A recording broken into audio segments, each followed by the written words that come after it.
She barely glanced in my direction as she stormed into the kitchen. Even a simple hello or a familiar smile would have been welcome. But she only smoothed her dress, looked anxiously over her shoulder, and said, "Remember, I'm out with the girls today.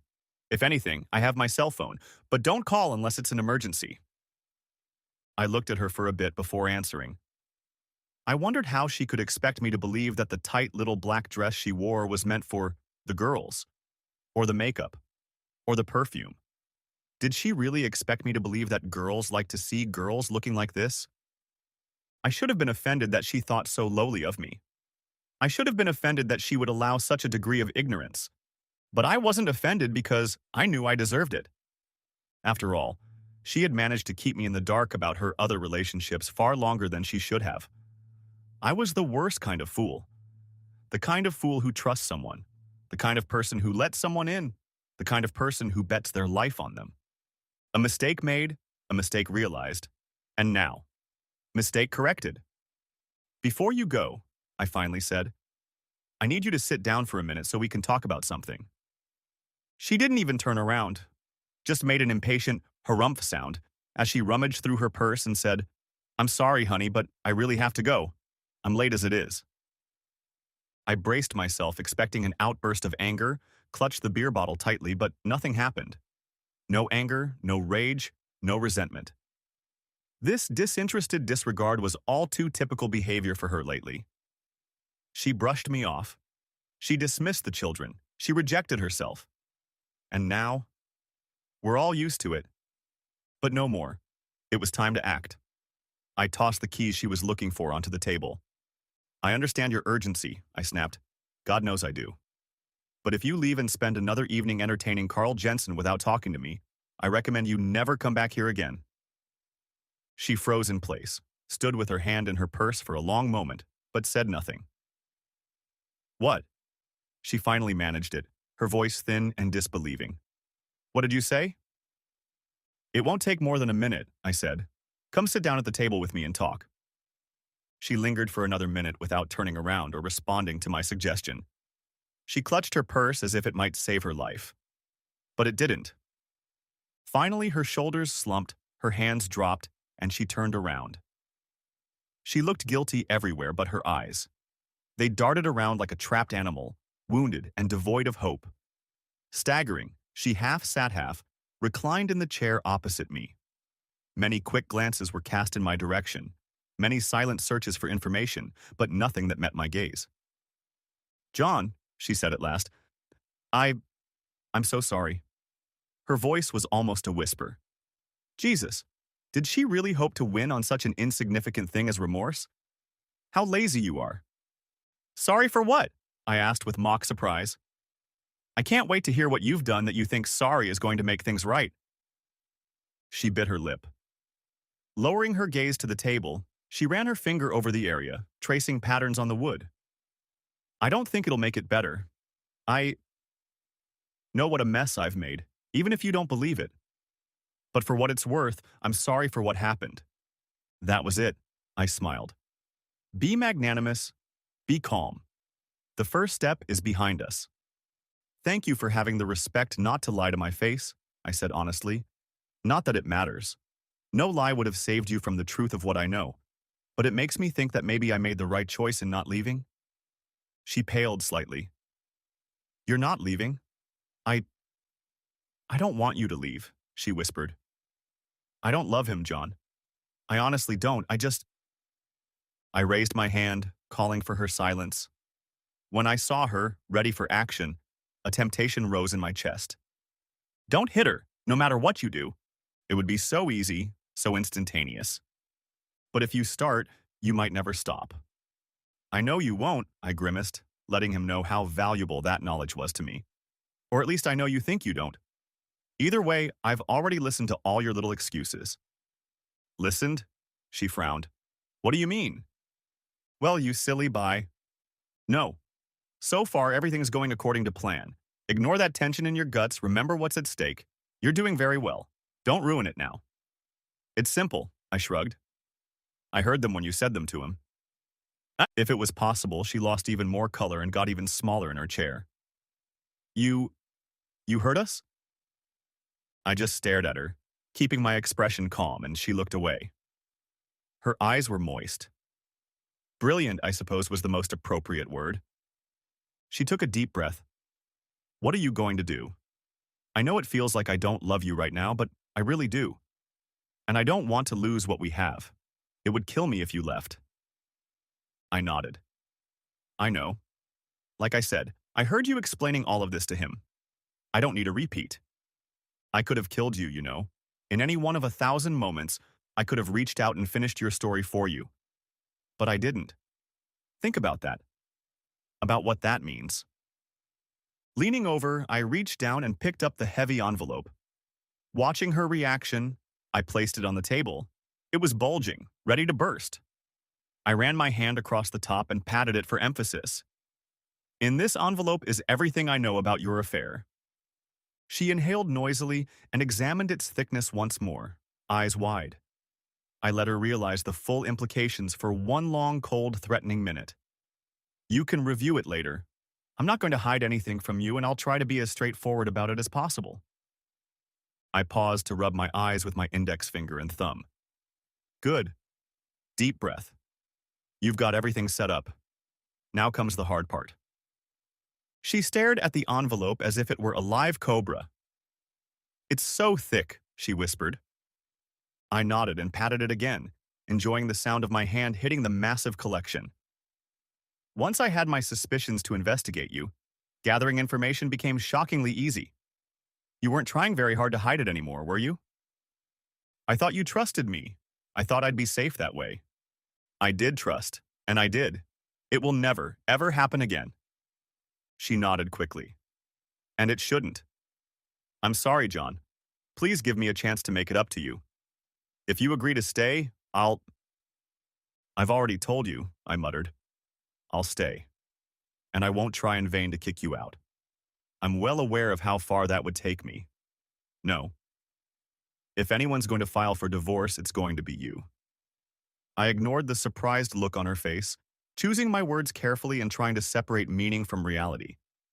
The truth was that it had taken me 1 hour with an attorney, a day of internet searches, and weeks of subsequent mental anguish to figure out how I felt, what I had left to protect in my life, and what I needed to do to survive.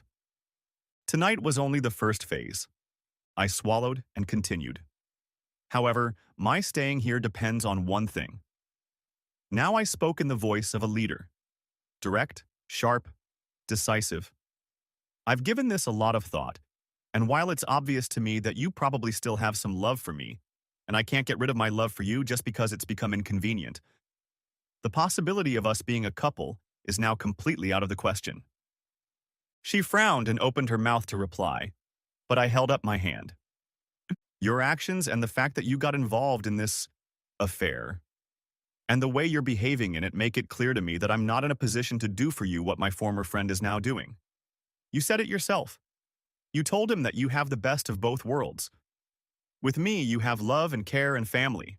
With him, you have someone who, turns you inside out. I think that's what you said, I grimaced. With both of us, you get affection and attention. She flinched, hearing her own words. I'm so sorry I said that. But it's not true. It's just, she stammered, perhaps thinking about how impossible it was to convince me of what she'd said, or perhaps going over in her mind the list of other things I must have heard. I'm sorry about the way things turned out, she admitted after a moment. But I don't understand what you're telling me. Another deep breath. Things hadn't turned out to be as unemotional as I'd hoped. I guess nothing ever is. Look, I continued, we live in 3 basic realities. First, you and I have some form of love for each other. Whether we want to or not, and whether we have the same type of love for each other is irrelevant. The love is there, in one form or another, on both sides. Besides, we have family, we have history. We may even have a future. At those words, she brightened slightly. But the other 2 realities are this. You have a lover, and I no longer have any feelings for you. Or for anyone for that matter. You've been very effective at making sure of that. But I will never admit it. Not to you. To anyone. Anyway, it's none of your business anymore. What her face had started to brighten at the beginning of my speech disappeared. John, she began. I admit I don't want to lose you if I can avoid it, I squeezed out, sticking to the script. But I don't want you to be unhappy. And I certainly don't want you coming to me and trying to reestablish a physical connection that I'm no longer able or willing to maintain. There's only pain waiting for both of us along the way. So, I squared my shoulders and braced myself for the worst. My being in this marriage, my tenure in this relationship depends on you continuing your affair. She started to answer, suddenly tensed, and then her eyes widened incredulously as my words reached her. It's not funny, John. Good, I hummed, because I've never been more serious in my life. If your feelings for him or me start to change in any way, I'm going to ask you to come and talk to me so we can shield the kids from the worst effects of our divorce. Other than that, you mind your own business and I'll mind mine. In essence, it can be business as usual. You can even see him more often if you want. That's what you wanted, isn't it? For you to be together more often? We both nearly died the night I heard that. You didn't even realize how close you were. After listening to the tape and looking at the pictures, I stumbled up the stairs. It was the first and final confirmation of what had previously remained only a dark suspicion. I was furious. I was crushed. I honestly thought I was already dead. And there you were, sleeping so peacefully, so content, so happy with the way your life had turned out. I felt sick. I stood over you and wrote our last chapter in my mind with clinical precision. And then you rolled over and woke up. You blinked, squinted, looked at me. I saw worry, honest concern. Then you touched my arm, so gently, and asked if I was okay. When you asked, you sat up, and all that contentment disappeared. And you sounded like you really cared. I shook my head, pushing away the memory of that. She frowned, either mulling over what I'd said or wondering what I hadn't said. Jim, she said, some of the things I said when we were… Don't, I warned her. Just don't. Stupid woman. The best thing you did was to be honest. Surely you must realize that. So why on earth would you want to give it up now? Anyway, I can't bear to see the pity that will fill your eyes if you start lying to me. I'd like you to start informing me about where you are and what your plans are, but I don't want to know any details or talk about anything about it. The only reason I want to know when you're with him is because it's safer for all of us. She wrinkled her nose. I'm not going out with him, John. You're not serious about this whole… Her eyes ran down my face. Are you? As serious as a heart attack. As serious as a man's hand on a woman's throat. It's not the best situation, but best situation is no longer an option, so I chose this one. You can take it as it comes, or we can start talking about divorce. But if you don't want the marriage to fall apart and all your relatives to find out what you've been up to, this is the way it has to be. I'm afraid what you're doing? It doesn't make any sense to me. I smiled bitterly.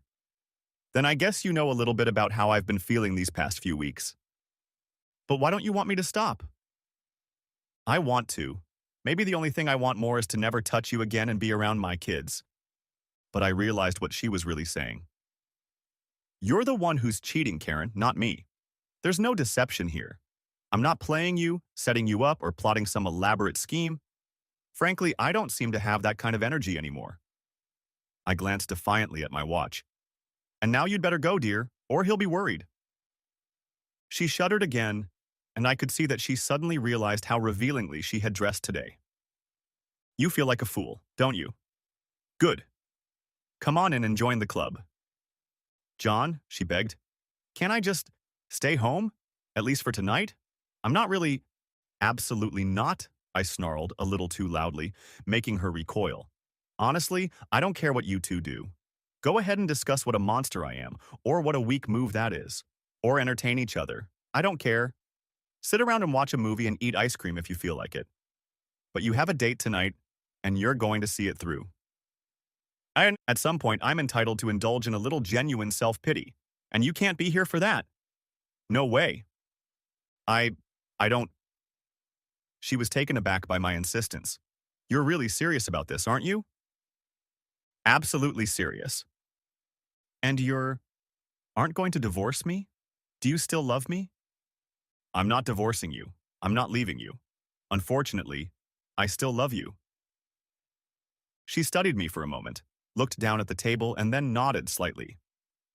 I won't pretend to understand, she admitted slowly, but I'd probably be a fool not to take you up on your offer, wouldn't I? I suppose that's what most people think. She stood up slowly, her overly feminine figure emphasized by the dress. I averted my gaze.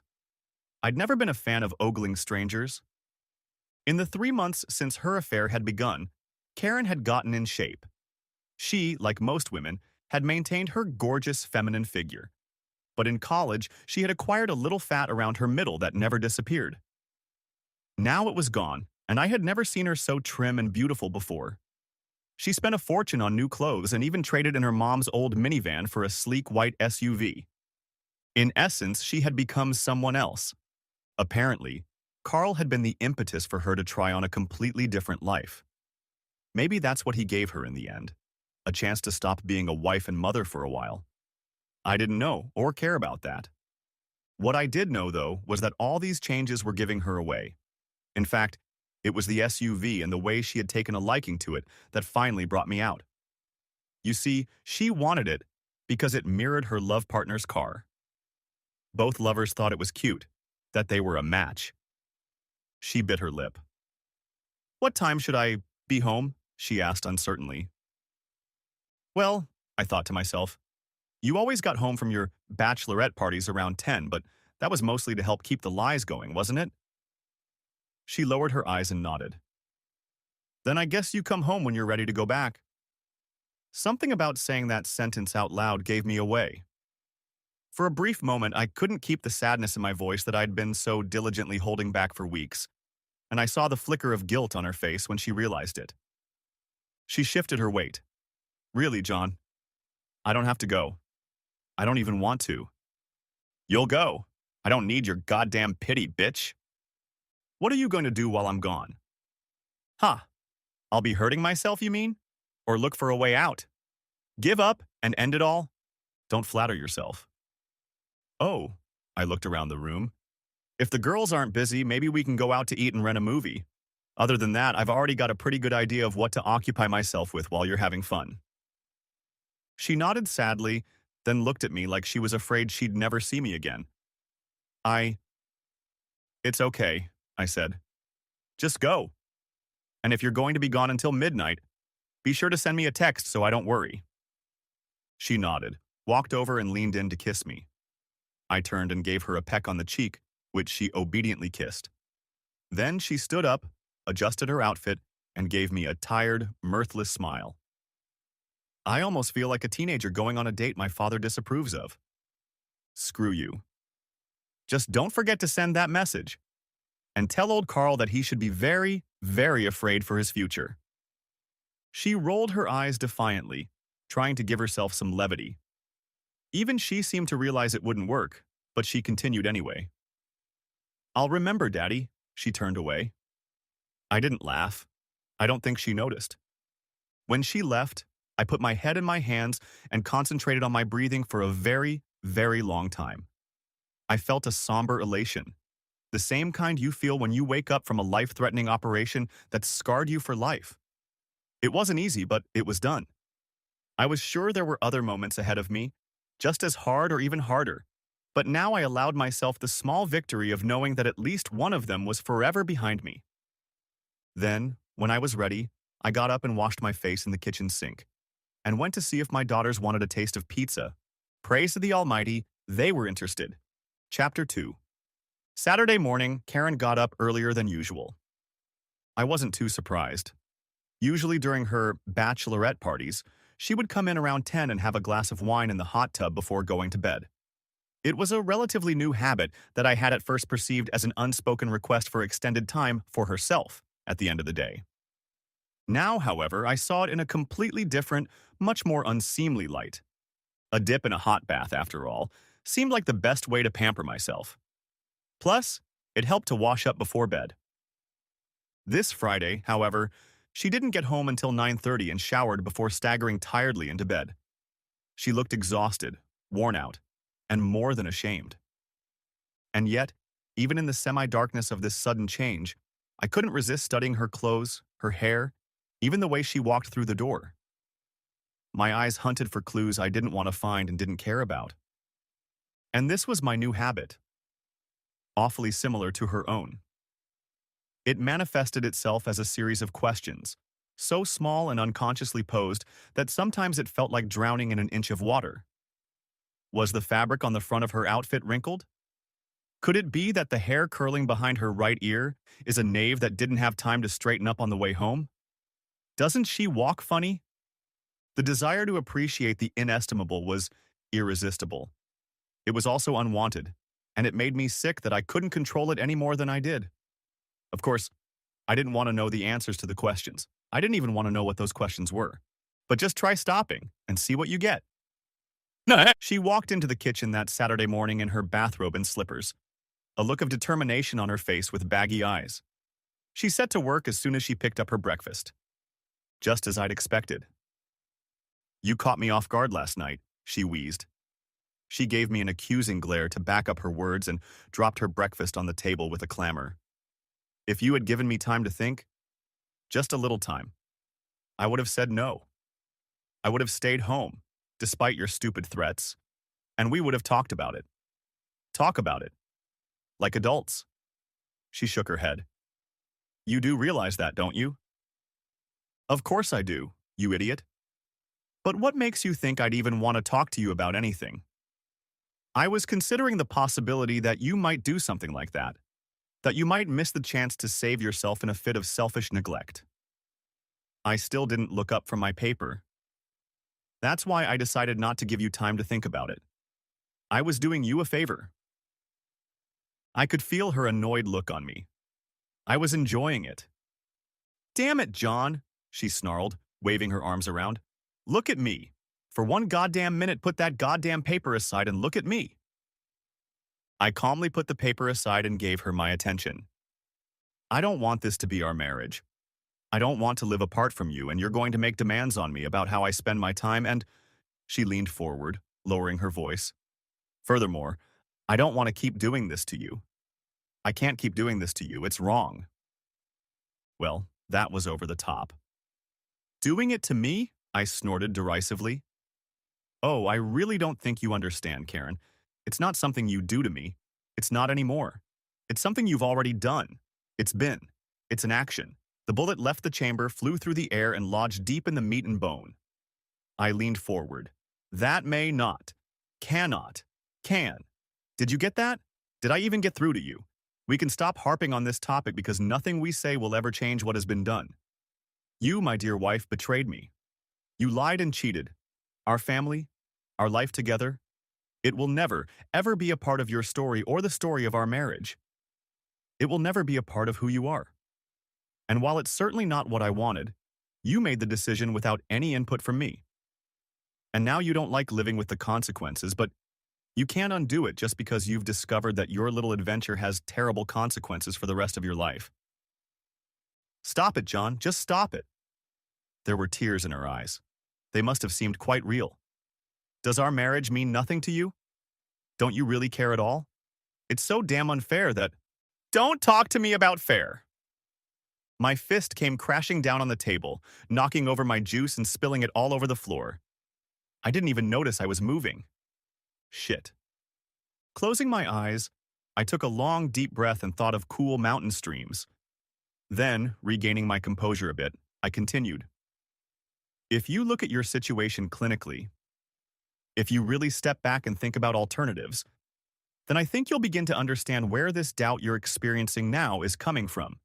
It's not love. It's not hope. It's not concern for your marriage. It's guilt, and it's fear. Do you understand? They're not based on rational thought. They're not driven by any desire, and they're certainly not indicators of what you really want.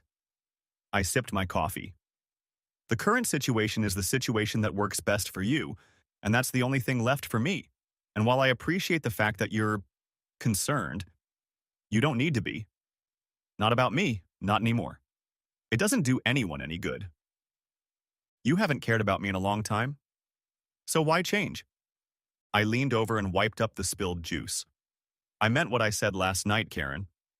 I have no feelings for you right now, and and I don't know that this situation won't be permanent. Just the thought of touching you makes me sick. So on this one very important issue, you and I are at odds. I also doubt I can be this close to you without my hands around your throat. I'm not willing to risk it to find out. But I also meant it when I said that I love you and that I have no intention of leaving. Of course, my feelings may change in the future, as may your feelings for me. But the only way I can see right now to leave is if you start using your affair to publicly humiliate me, start showing signs that you're falling in love, or break off the relationship and try to force me to be with you in a way that I don't want to do. John, I want you to be happy, I insisted loudly. Can we both at least admit that this is the best and probably the only way to accomplish that? No. I'm afraid it is. She swallowed. I don't want to believe that. I don't care what you want to believe. I held up my hands, exhaled through my nose, and changed tactics. Do you realize, Karen, how happy you've been these past few months? Silence. Oh, yeah, I waved my hand. Smiling, relaxing, laughing at bad jokes, and listening to the girls tell you about their day. You were more cheerful and attentive than I've ever seen you before. I'm hardly lying about that either. When you start to feel guilty about how good your time away is, you show amazing flashes of deep care and concern. Maybe if you see it your way, it will become true for all time. The girls will benefit from it, and you'll stay out of my hair. Come on, do something for someone else for a change, Karen. John, she stammered. I didn't realize. Of course you didn't realize. Why would you? Your attention was elsewhere. She tilted her head. I wasn't trying to throw that in your face, you know. I swear I didn't try. It's just, when I was with him, I missed you. All of you, I mean. My family. It made me realize. She covered her mouth with her hand, trying not to cry. I know. I took a bite from my food. But then, that was 3 weeks ago, when his mom got sick. He flew out to see her, and you couldn't see each other for 4 or 5 days. I shook my head and grinned unfunnily. You really have turned into a monster, haven't you? I haven't seen you this angry since you had all that pain during your second pregnancy. I paused to poke at my food with my fork some more. I didn't bother to take a bite, however. And I don't think I've ever seen you so angry. Never? We took the brunt of your anger over being denied something we couldn't even give you. And how fair was that? Now she was crying in full voice. I didn't mean to. Good. Break her, and then help her see her way back. And don't you dare give her a chance to reconsider her options. The thing is, you were generally happier than I can ever remember, and it affected your behavior in the house. It affected me and the kids too. Your happiness made everyone's life a little easier. So why would any of us want it to go away? I want to be happy with you, she insisted wetly. But we don't get to choose, do we, bitch? You're happy with me. It's just that what you're doing with him confirms it. I'm so scared, she wiped her nose with the sleeve of her robe. I'm afraid you're going to leave me. You know I won't.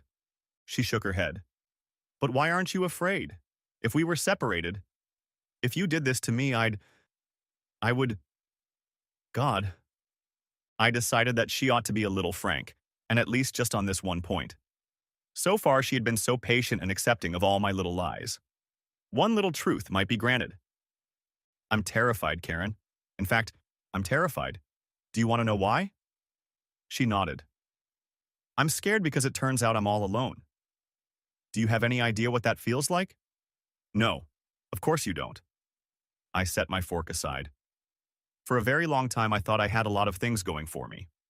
I was privileged, you know? Victorious. I looked away. Now I find that I have almost nothing to lose, and I'm very afraid that I won't be able to protect and keep it. And it just so happens that you're not on that list.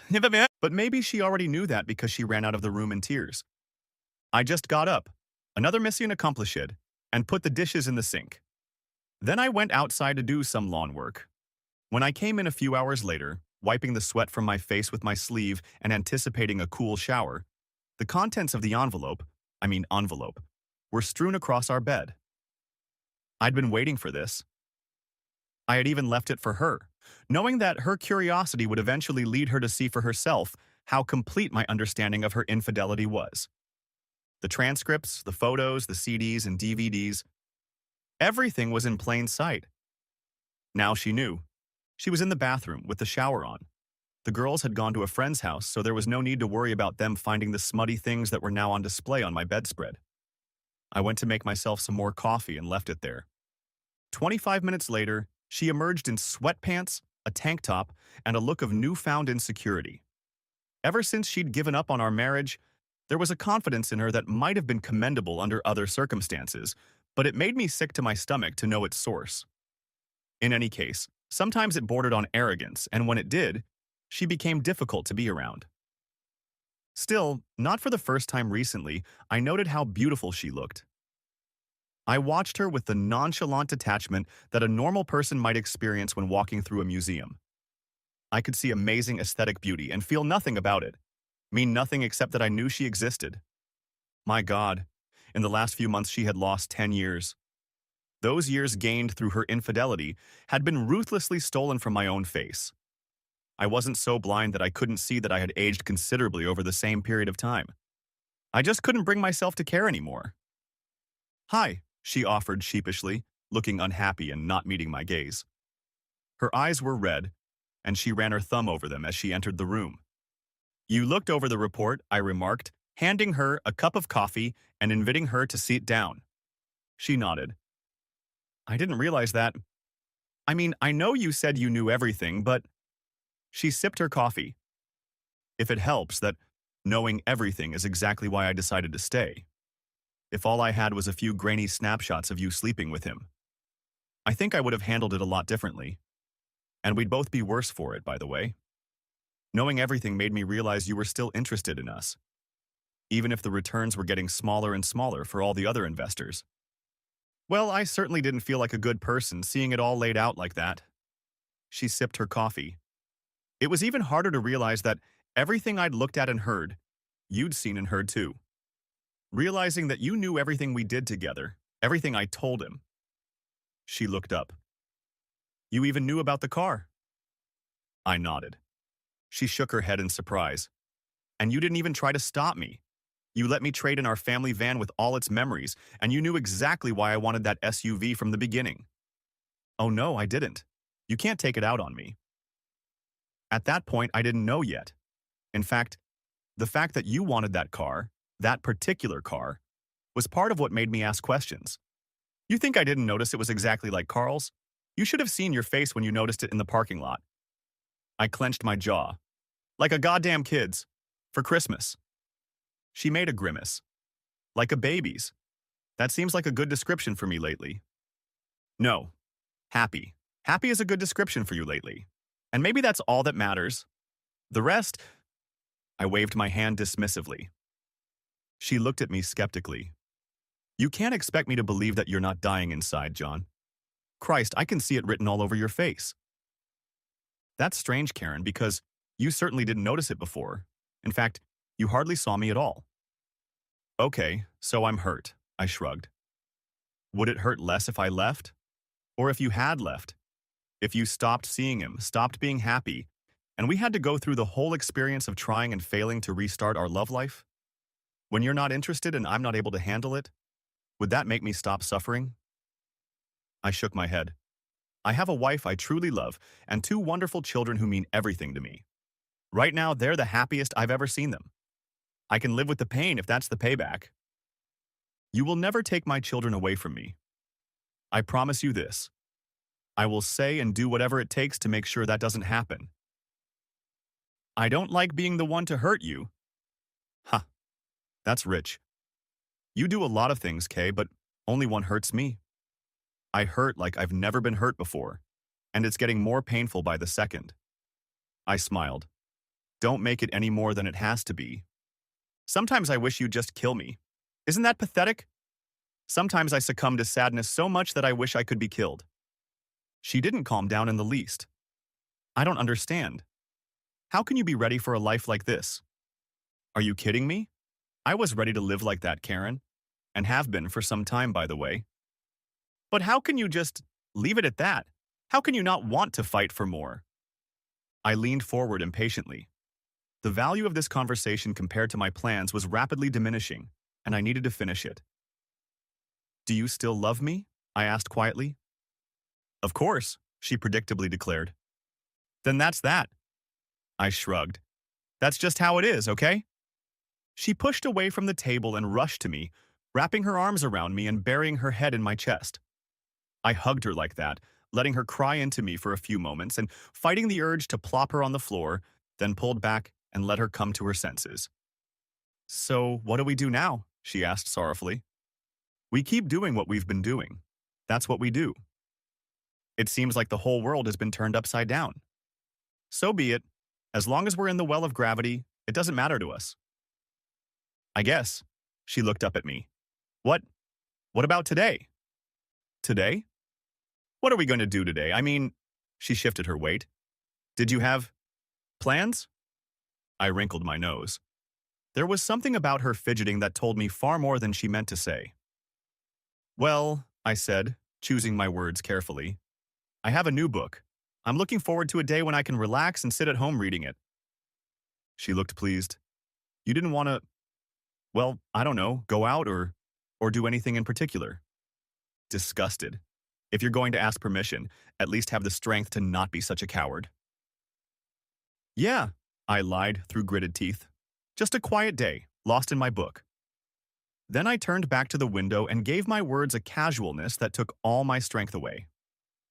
The children won't be back until after dinner, so a quiet, peaceful day is just perfect. I heard movement behind me. She touched my arm. Tell me you'll be here when I get back. You know I will. That doesn't mean I don't want to hear it, she whispered. I didn't say anything back, but just continued to stare out the window at the quiet, familiar world. After a few moments, curiosity took over, and I turned around to the silence. She was gone. Well, thank goodness.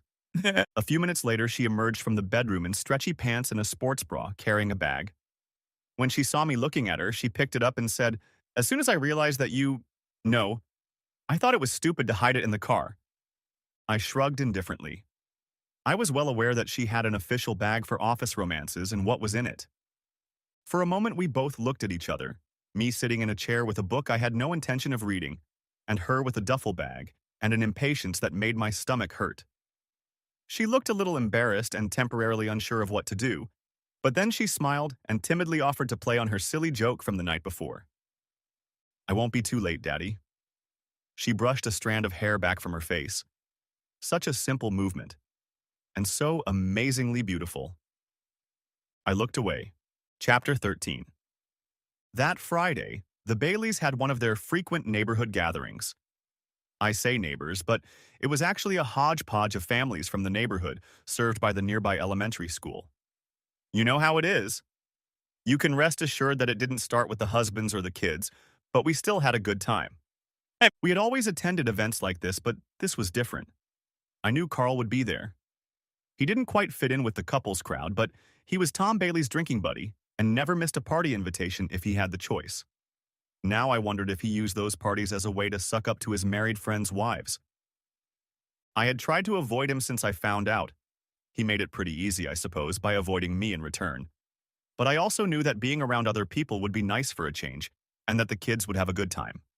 So, while it was very tempting to decline, it was also very tempting to cite the flu or an emergency and thus avoid seeing that son of a bitch.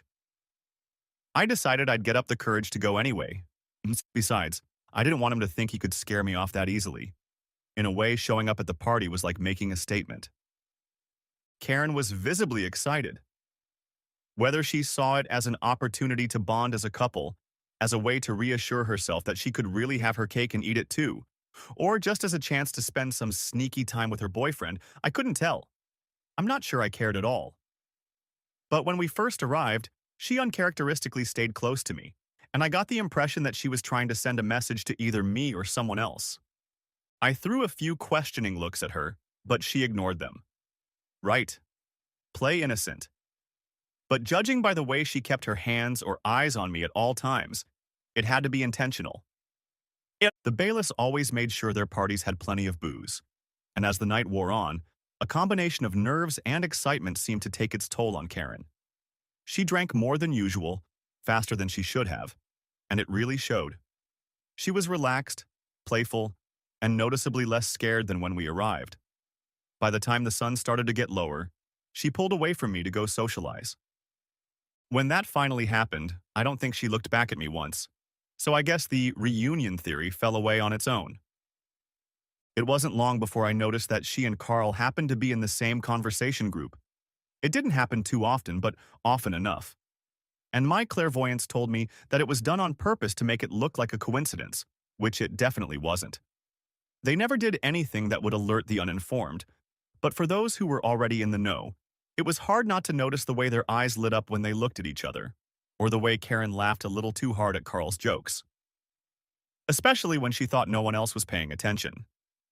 The evening progressed, and the drinks continued to pour in rivers. A few times when the conversation got particularly lively or laughter broke out, Carl would put his hand on Karen's shoulder or she would touch his chest. It was never enough to give them away, but it touched my heart and caused an unsolicited heat in my gut. Jesus Christ, I thought. Is she messing with me? How could she do this right in front of everyone? What the hell was she thinking? Did she even care about anything? Or about anyone? Somehow I thought I could hide the extent of my pain from her and count on her to respond appropriately. I thought she would be human enough to grasp a modicum of the truth. Obviously, I was wrong. As I watched, the group they were in dispersed, leaving the two of them alone for a few moments. They were talking quietly, Carl was leaning into her slightly, and Karen was giggling playfully. And then Karen did something that completely stunned me. She looked around the party, her eyes scanning the mass of her friends with a kind of arrogant amusement, and she laughed. That's when I finally realized what they were really up to. They were playing a damn game with us. They must have talked it out in advance. Probably before I ran into her, though she obviously didn't see fit to cancel. I could just hear how intrigued they must have been. Let's see how far we can get by pretending to be a couple in plain sight, so no one will notice what we're up to. That's why Karen made sure to stay close to me and maintain physical contact with me. It was both a signal to her partner in crime that it wasn't safe to start the game yet, and a way to reassure me that I wouldn't notice what pranks she was up to later. Being close to me was just a way for her to prepare for the game. I leaned on the railing, suddenly feeling very tired. My wife had used me as a prop to play a romantic game with her lover in front of our closest friends. She used those friends as props too. Our friends. To the two of them, we were all just toys, just people they could fool. I looked around the party. These were people who had treated us well over the years. Much better than Carl, I realized. Why would anyone want to treat them like that? Had Karen changed so much in the last 6 months that she considered this behavior acceptable? What had happened to her morals? What a stupid question I'm asking now. I turned around to where Karen and Carl were standing. They were already gone. I frowned and scanned the party, hoping to find them. When that didn't work, I wandered around a bit, expecting to spot them among some new company. But I didn't see anything. I walked through once more, trying not to look desperate in my hunt. Several times I had to politely deflect attempts to strike up a conversation. I looked around the backyard twice before entering the house on the pretense that I needed to use the restroom. There was nothing there either. Then, walking past the living room and back to the street, I saw them. Through the large windows facing the street, I saw them partially obscured by the ornamental foliage of Bailey's lawn. Karen was leaning against a tree and Carl, leaning forward, had one hand on the tree above her head. They talked. Or rather, he talked and she took in every word he said. Then his expression changed, becoming more seductive, and he leaned closer. As I watched, they shared a long and tender kiss, a love kiss, a gentle and terrifying kiss. Finally, they separated. She said something to him, and he nodded. In spite of everything else I had seen and heard, the words they exchanged when they were together, the intensity of their lovemaking and her obvious enjoyment of it, nothing hurt me as much as what I had just seen. When people talk about lovers becoming one, they don't mean entertainment. They're talking about exactly the kind of tender and sincere connection I'd just witnessed. My stomach flipped, and I ran to the bathroom and threw up. I was overwhelmed with agonizing emotions. How did they manage to hurt me like this after all these years? After everything I had seen and heard? The obvious answer was that on some level I still loved Karen, no matter what. Once that love had been a godsend. Now it was an endless punishment heaped upon me for unknowable transgressions. But even that didn't explain the violent reaction. The kiss hit me as hard as it would have if I had been completely unprepared for it. It was like rediscovering betrayal. It was like losing her all over again. I didn't realize. My thoughts were interrupted when I vomited violently again. There was a knock on the door, and Tom Bailey's concerned baritone called out, "Is everything all right in there?" I flinched. Great, just what I needed. Concerned friends. "I'm fine," I lied. Almost done." Muttering voices were heard outside the door. "Is that John?" a woman asked. "Does anyone know?" "I think it's John," she insisted. Brad Millens jumped up. "Did I hear someone got sick in there?" "Alice thinks it's John," Tom explained. "He's got a weird voice." "Where's Karen?" asked Alice nervously. "Somebody get Karen." "He's been sitting with us most of the night." Jesus, it had to be Albert Burke. I didn't realize he was drinking so much. Maybe it's the flu. "It's out of season for him." "Alice." "He certainly didn't drink that much," Albert repeated. And then, as if teasing fate itself in the schoolyard, came Carl's light, humor-filled voice. "Well, you know, some people," he grumbled, "just don't know how to handle liquor well." "I'm fine," I immediately shouted. "I'm fine, and I'm coming out." Standing up and flushing the toilet, I walked over and rinsed my face in the sink. The voices died down, and a second later I heard another knock on the door. A quiet knock, touched with the hesitation that such sounds can have. "John?" Karen's concerned voice rang out. "John, are you okay in there?" I took a deep breath, holding back the response that slammed into my chest. Then I turned, opened the door to the hallway, and looked her in the eye. "Me and the girls are leaving," I snapped back. "Right now.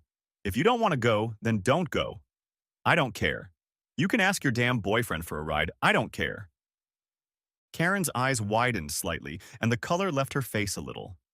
A lot must have been going through her head at that moment, not the least of which was that I hadn't bothered to look around and make sure we were alone before pouncing on her to criticize her boyfriend.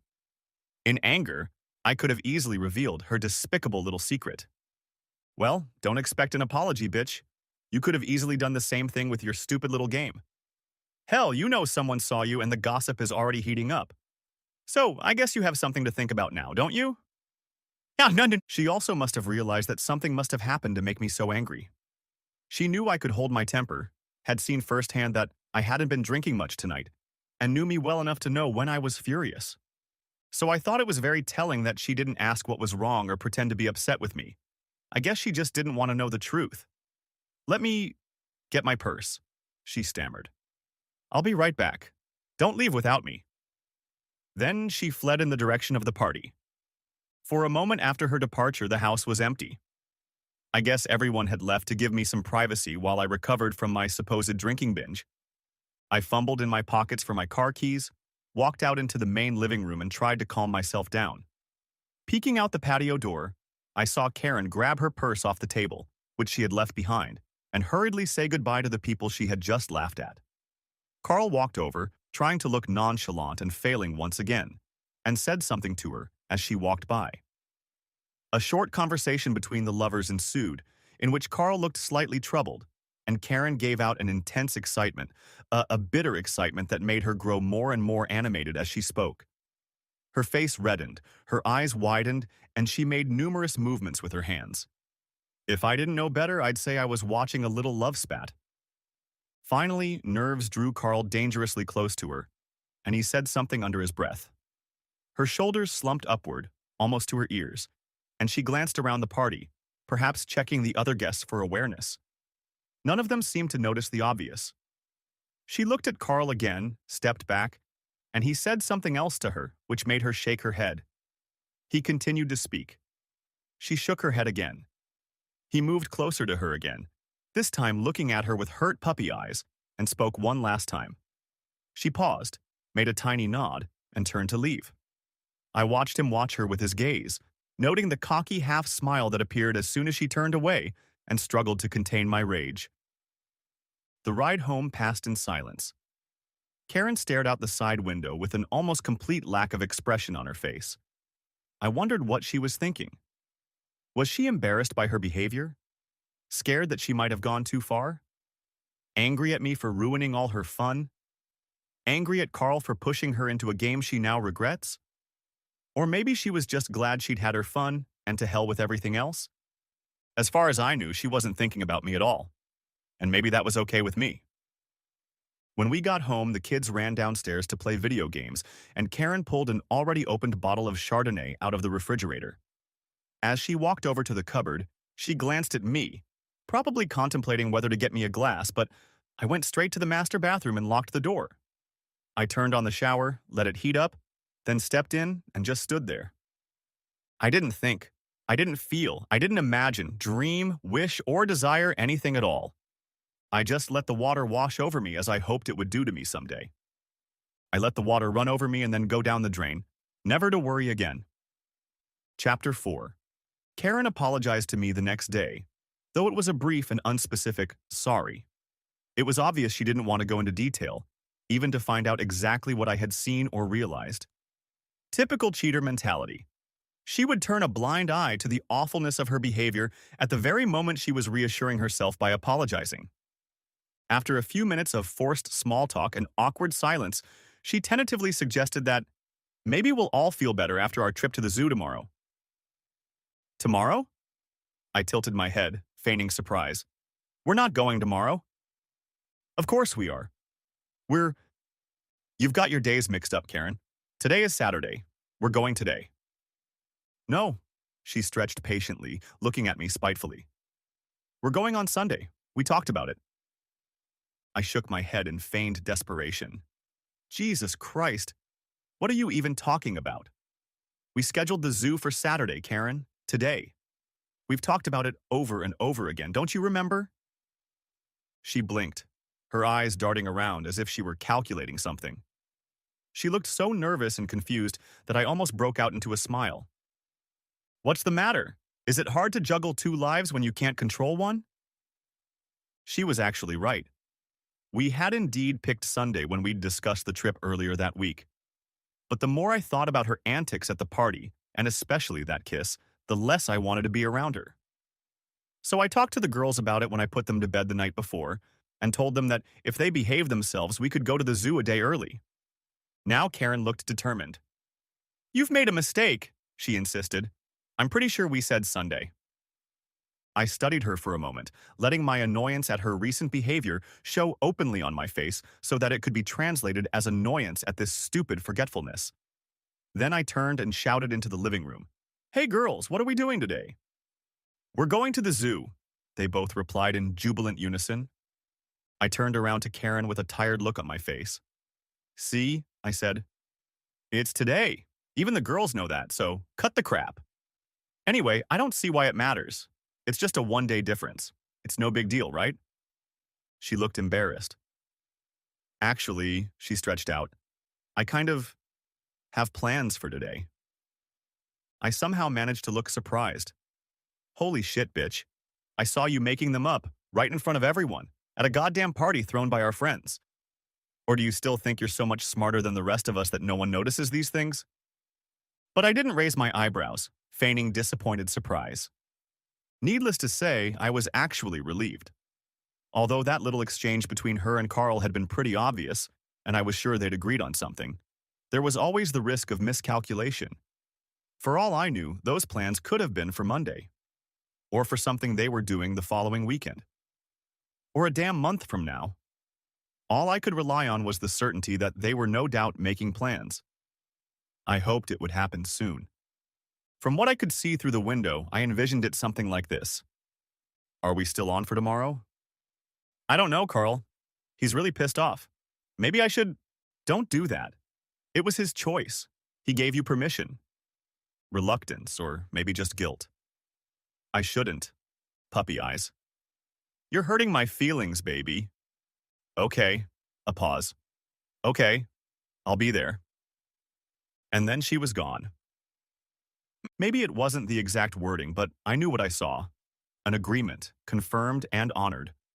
And frankly, I was counting on her to see that agreement through. The last thing I wanted to do was spend the day next to her, talking to her and sharing my life with her. I didn't want to be around her.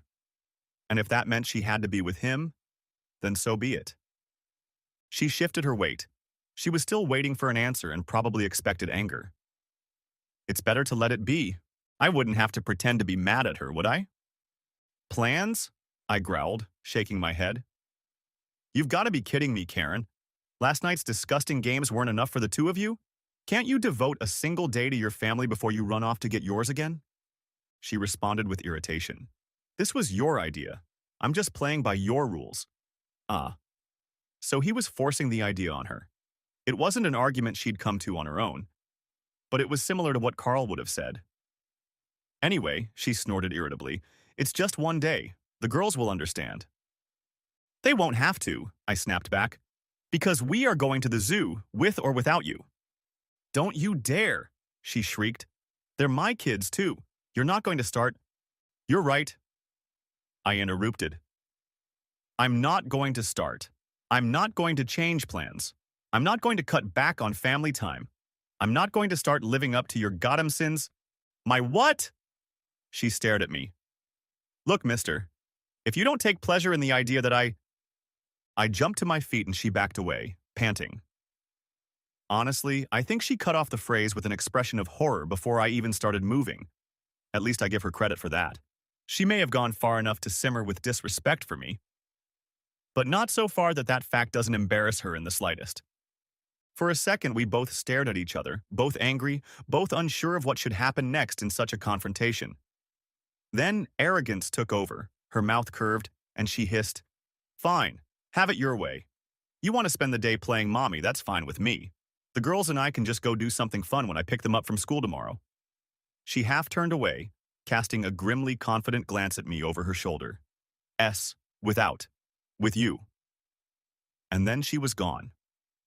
I shook my head, trying not to feel offended. That's what I wanted, right? For her to leave me? To give myself some peace and quiet? Maybe even forget about my problems for a while and enjoy spending time with my kids? So why did victory seem as empty and crushing as defeat to me? I went inside and told the girls that Mom couldn't make it to the zoo, but we could go as soon as they got dressed and brushed their teeth. Since it didn't affect their ability to claim the prize in any way, it didn't elicit much of a response. They only pretended to pout at Mom for half a second and then ran to get ready. I had to smile slightly. Such simple wishes. Then I sat down to read the paper while I waited. I hadn't seen or heard anything about Karen during all of this. For all I knew, she had packed her things and slipped out of the house right after our fight. The thought that she might have already left and that I wouldn't have to watch her go brought a tired comfort. At least I wouldn't have to hear that damn bye daddy joke again.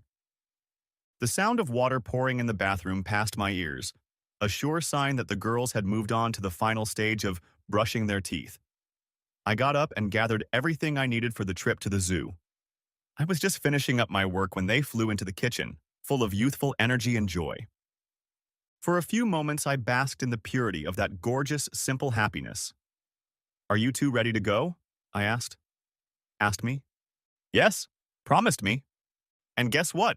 Intervened Susie, flashing a toothy grin. Mommy's coming too. Before I could explain that no, Mommy wouldn't actually be able to join us, Karen entered the room, shuffling. She was wearing a deeply apologetic look and undoubtedly a mommy at the zoo outfit. Oh. I shook my head and looked away, feeling, what? Disappointed? Angry? Relief? I don't even know how I feel anymore. Hi, she offered unconvincingly. You decided to join us. It wasn't a question. It's... She leaned over and, glancing around to make sure the girls couldn't hear, whispered, Okay? I shrugged. There's not much I can do about it now. They've already made up their minds. She shuddered. I guess I can be such an asshole sometimes, can't I? More than you can imagine. I shrugged, not knowing what to do. My plans had fallen apart and now I was stuck with her for the day. There was no way to reset with the kids excitedly bouncing around us. Karen had decided to stay, and there was nothing I could do about it. So why didn't I feel worse than I really did? Thanks a lot, Carl. You couldn't help me even this time, could you? Well, I said, as the girls began to show impatience, there's no point in waiting. Let's go. The day was unexpectedly pleasant. I had fully expected the growing distance between Karen and me to become a heavy blanket for every ray of sunshine, but it turned out to be the opposite. The joy of our adventure together seemed to push back the ever-looming darkness for a moment. Sure, the bond that had once bound us together was lost, but it had been part of our essence for so many years that it was easy to pin it back in place. So for a few beautiful hours, my family was whole again. The girls were a big part of it. They laughed, they ran around, they enjoyed the casual comfort of knowing their parents were looking out for them. What they didn't realize was that this idea of their parents as a unit no longer existed. They believed that the world remained as it should be, and with the galloping energy of their living fantasy assumptions, it seemed that for a while they were right. An even simpler path was laid between Karen and me. It began, most obviously, with silence. For my part, I was determined to maintain it, but that, of course, proved impossible. You simply can't take your kids into the bonfire of freedom, choice, and wide-open spaces without at least a little bit of communication with your spouse. So, grudgingly, I skipped the slightest of interactions. And that messed things up. The question, where should we go next time, led to, we really liked the rainforest exhibit last year, remember? Which led to a small smile and a rush of fond memories, which led to more conversations. Maybe you've been there, maybe you know. When you have so much history between you, rebellion becomes as easy as a happy memory. Before you know it, you're talking about the safest, warmest topic on earth. Those times in the past when you saw your children smiling. Oddly enough, I'd say we got along better during this trip than we have in years, even if the reasons for doing so were upsetting. I know it affected Karen, judging by the way her cheeks flushed and she couldn't stop smiling. It was almost the same for me as the fog of a new relationship is for you.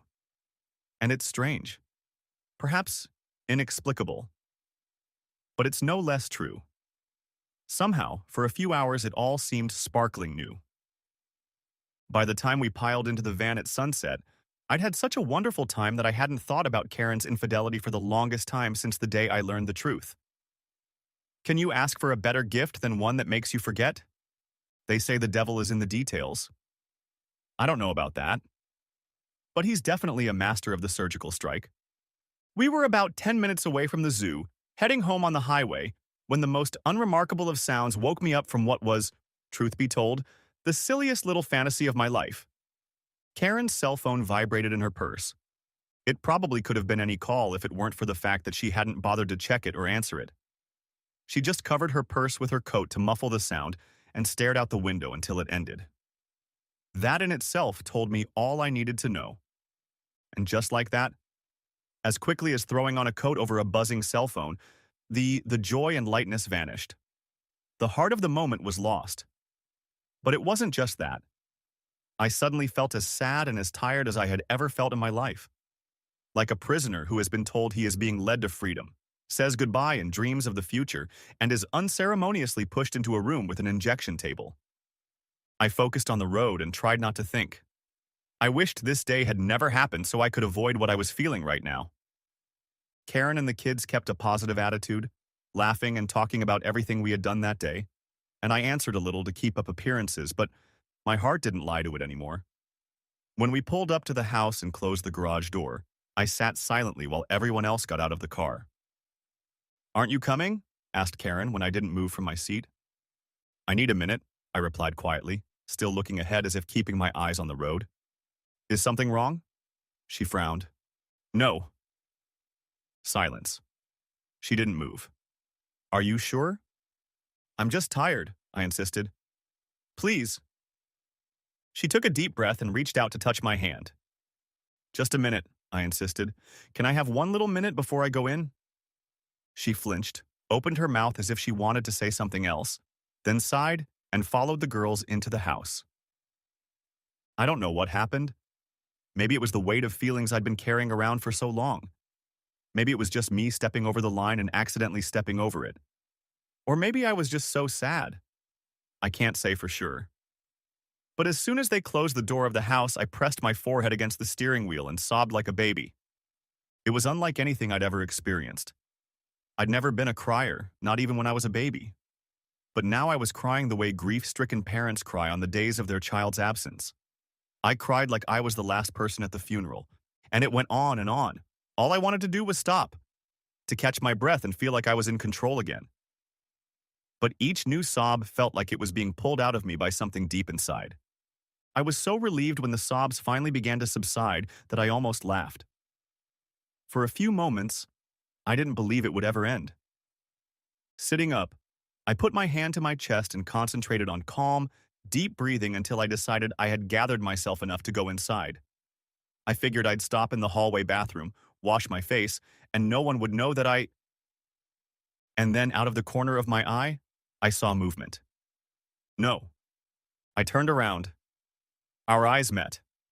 She was standing just a few feet away from me with her hand over her mouth, fat tears rolling down both cheeks. Guilt, pity, and pain fought each other on her face, and each of them made me feel sick. And then she turned and ran back into the house. God damn it! Damn it!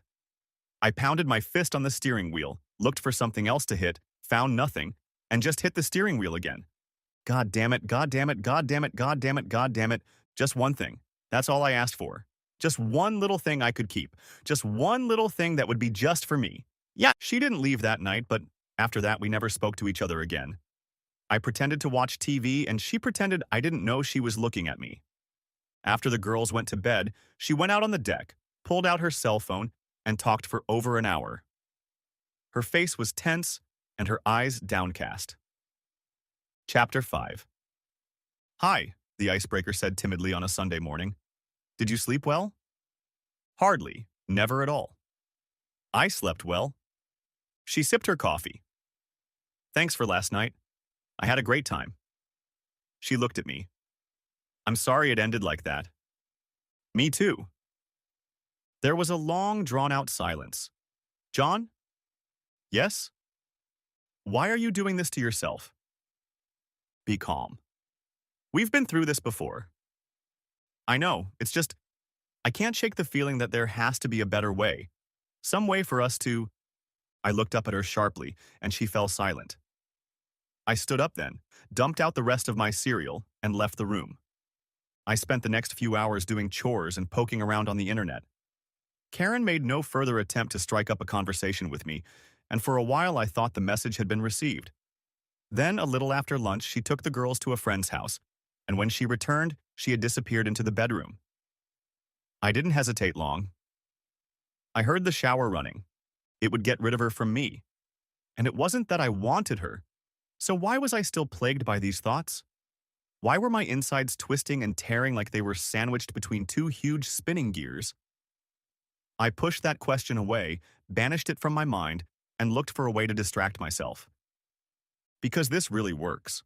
The situation was much worse than I had anticipated, however, because about 30 minutes later, the door to my office opened and there she stood. The girls are gone, she cooed, in a voice that could only come from someone who knows exactly how good they look and is sure of your reaction. I thought you might want to spend some time together. Don't do that, Karen, I warned. It won't help anything. It'll only make things worse. She moved forward. I'm not trying to fix anything. I just wanted to show you... Stop. I interrupted her as she started to approach. Don't you dare come any closer. Not now, and certainly not in those clothes. Her face tensed, but she ignored me and pressed forward. You know I can make it so you won't regret it. I slammed my hands on the table and jumped to my feet. I said stop. This time she actually stopped, and a little of her confidence seemed to fade away in the process. Please, John, she pleaded, determined to let the vulnerable woman continue what the sultry seductress had failed to do. I just want you by my side. I sincerely do. I've missed it more than you can imagine. I threw her a look that should have told her exactly what I thought of that statement. Tell me something, I snapped back. Who made you wear those outfits? Because I don't remember you wearing them for me before. Not once. She flinched. But I... like them? I thought you did too. I stood in the doorway, turned, looked at her, and shook my head. She looked embarrassed, maybe even a little humiliated. Welcome to the club. Unshed tears stood in her eyes. I wouldn't touch you for anything, I spat on the floor for emphasis. You see, I took an oath to be faithful to my wife, to share myself only with her, and I insist on sticking to that vow. It means something to me. And now, I looked her over with disgust. She's not here. I slammed the door behind me. The next time I saw Karen, she was dressed in sweatpants and curled up in a chair, flipping through the channels. She didn't look up at me as I walked by. Her jaw clenched slightly, but I don't think I should have seen it. Works for me, baby. She spent the next 2 weeks returning to the familiar family member lifestyle that had worked so well for her at the zoo. She still threw glances in my direction, letting me know she was checking to see if the ice was showing signs of thawing. She also didn't mention or ask for time with Carl, which I assumed was part of the strategy. I knew she had to go out with him. I wasn't ready to think otherwise. I just wasn't sure how she was doing it. On Thursday of the second week, I decided to investigate. Just after lunch, I picked up the phone and called her office and asked for her name. May I know who's calling? I didn't often contact her through work channels, usually preferring to text her if I needed to chat. It's her husband, I explained. There was silence on the other end. Is something wrong? I asked. I'm sorry, sir, but Mrs. Sanders is out of town. Ah, Mrs. Sanders. So you don't believe I'm her husband? Probably because she told you he was the one she was going to be with. Well, I wasn't going to cover for her. Okay, thanks. I'll talk to her when she gets home, wherever she is. I hung up the phone with an unhappy chuckle. I pondered this new information. I already knew that she had spent a bunch of her vacation time hiding behind my back before I confronted her. Apparently now she was back to her old tricks, secretly dating her lover while trying to patch things up with her husband. But that's not how it works, dear. I decided it was necessary to teach her a little lesson. I did it quietly and discreetly. That weekend, I broke the news to the whole family. Guess what? I announced over dinner. We're all going to Disney World. The girls immediately freaked out, squealed, and started asking the most hilarious questions. I tried my best to answer them, but Karen just stared across the table at me with a look that somehow combined doubt, shock, anger, and horror. Disneyland? She finally muttered under her breath. Then her eyebrows drew together and she leaned forward. We can't afford it, John. Our finances are tight as it is. She said the last phrase a little too forcefully. I knew what she really meant. I just shrugged my shoulders. It did set us back, but everything has already been bought and arranged. We certainly won't be able to afford to go again if that's what you mean. So we'll just have to make the most of this trip. I winked at the girls and then laid out the details. It was a big trip. We were going out of town for a whole week and pretty much wiping out all the financial progress we'd made over the last 7 or 8 years. It was the kind of I deserve an award gaffe that a financial planner would cringe at the thought of, and multiplied several times over. I even rented an apartment rather than a hotel room so that we could have an operating base with all the essentials of daily life. Karen was even more stunned when I finished. I can't believe you spent all our money without talking to me first, she whispered. Huh? We're suddenly in the habit of talking to each other before making decisions that affect the marriage? I smiled. Then I picked up some food with my fork and shrugged. I think this is the last year before the girls get too old for something like this. Soon it'll stop being magic, so it's now or never. And we need to be with family anyway, so... At the last word, she turned pale. But that's so much money. We'll be fine as long as there are no unexpected hospital bills, the cars keep running, and we don't have to take unpaid leave at work. She turned even paler. John? I'm not sure I have enough vacation time for something like that. Huh? I feigned surprise. She blushed and lowered her gaze to the table. I kind of used it, quite a bit actually. I set my fork aside. You've been with the company a long time, Karen. Surely you've earned enough vacation pay over the years. Her blush deepened. Actually, I've used it all. or enough to make it a problem. Not only that, but I'm starting to fall behind on some major projects because I've been out of the office so much lately. Read my facial expression for yourself, bitch. Out of the office? Lately? She didn't look up, only nodded slightly. I pretended to ponder that information for a moment, then stood up. So much for being honest about when you see him, I spat. You know, I really thought for a while that you were trying to be part of this family again, Karen. I guess there just can never be enough of us, can there? Then I walked out of the room. She made no attempt to follow me. As I sat down in the living room and picked up my book, I couldn't help but smile to myself. Mission accomplished. I get to spend a whole week at Disneyland with my girls and a whole week away from my whore wife. And best of all, it's all credit to her. A few days later, Karen's mom stopped by to visit me. I'm not sure, but I don't think she noticed the distance between us. And if she did, she'd probably be glad she did.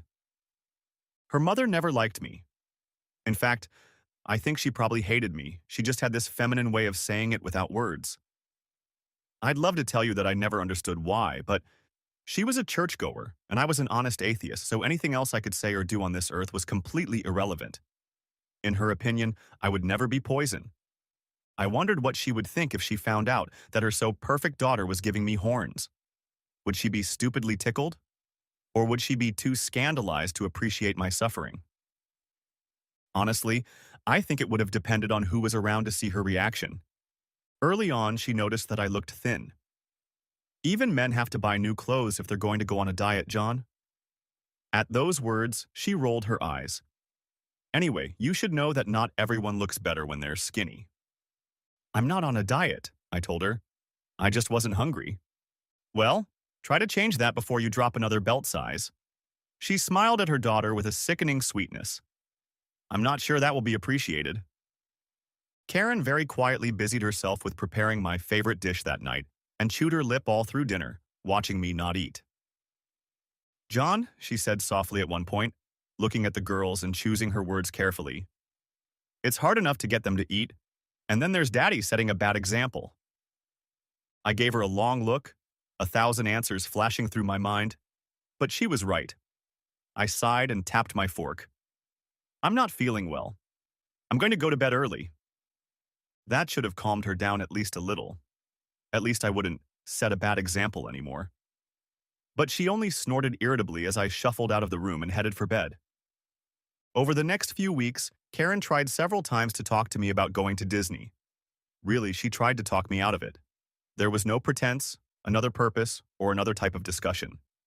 At first, she was remorseful and apologized for wasting all her vacation time, but as I continued to thwart her attempts, she became more and more irritable and embittered. In the last few days before we left, she became downright vicious.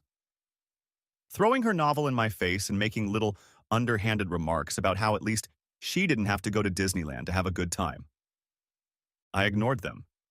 For some reason, for the first time since her affair began, and her comments didn't seem to bother me. It didn't take her long to realize this, and for reasons I still don't fully understand, her immediate reaction was resentment.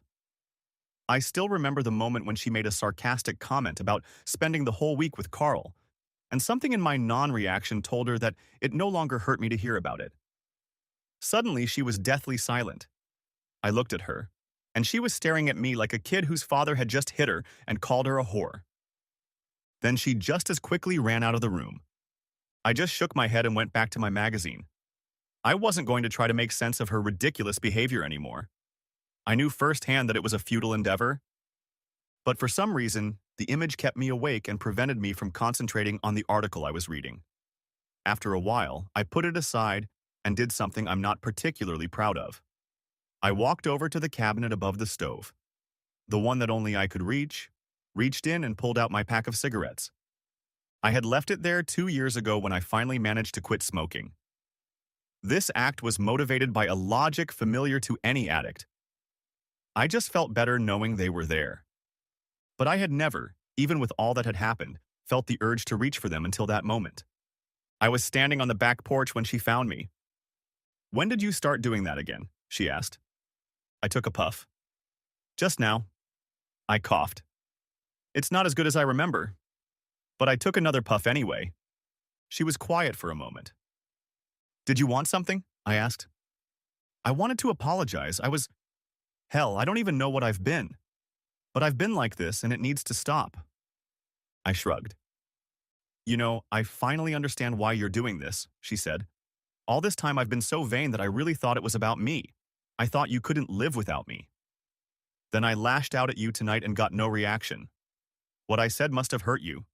It would have killed me if the roles had been reversed. But you, she said surprised, you just let it get off on you. And that's when I realized I couldn't hold on to you anymore. And that's when I realized you were done with me. I took another puff and then threw the cigarette away. It's all about the girls, isn't it? You did it all because of the girls. I nodded. And they were so happy. You did such a wonderful job protecting them, she snorted. You ruined your life so they could be kids for a little longer, I mumbled. You're going to take pictures, right? At Disneyland? She put her arm around her shoulders. They'll never forget this trip, and it will be such a wonderful memory. Suddenly she broke into sobs. It's the only way that I can survive. Sure, I'll take pictures. But I didn't say anything else, and I didn't hug her. I just let her cry. She was someone else's problem now. Thank you, she finally said, pulling herself together. Thank you for the pictures. And then she disappeared into the house. The second part of this story is already on my channel. The link is in the description or in the comments.